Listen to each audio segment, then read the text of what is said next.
America, sometimes it feels like we divide between those who say, we've made profound change.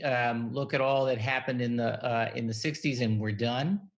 And those who say we are in the same place we were, at the end of slavery. I've heard some rhetoric that we are the same as we were in slavery. In fact, both are true in the sense that we have made extraordinary progress, much of it in my lifetime, by the way, in the access, the freedoms, the equality and opportunity of Black and Brown Americans. But we have a lot to do.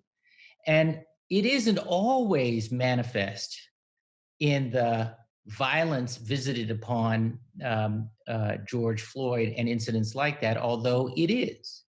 And anxiety about that is something that every parent of a Black child thinks about and talks about with their kids. But there is a lot more to this, Ian, that gets at what my wife sometimes describes as the indignity du jour. The notion that you expect, especially if you're driving a nice car in a so-called white neighborhood, that you're going to be pulled over. The numbers of times you're called the N-word or something else, sometimes by people who think they're joking. I have given up going to baseball games and football games because I just don't want to have to listen to some drunk fan calling the players the N-word or ape or something like that. I just don't want to hear it. I remember being stopped by a state trooper while sitting in the passenger seat of a Black SUV with a Black driver when I was governor of the Commonwealth of Massachusetts. Now, the driver happened to be a plainclothes state policeman. I was governor.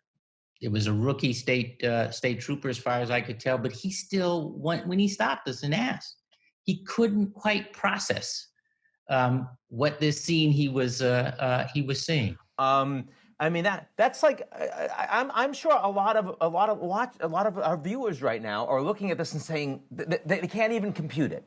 Like, how is it possible that someone of your status, your success, would feel that way? And I think that's what we're trying to get through. And I'm just wondering, I mean, how much of that is front of mind for you just every day? I had forgotten that story until the white staffer who was remained close to me reminded me that he was sitting in the back seat when that happened. And I think in some ways there's a device, there's a tool you develop where you just learn to put it down and keep moving. Not everybody, but to put it down and keep moving. Racism is not my problem, it's white people's problem. The impact is on me, but the work to overcome it, the work to see that it is more than being called an offensive word that cuts, that belongs to others.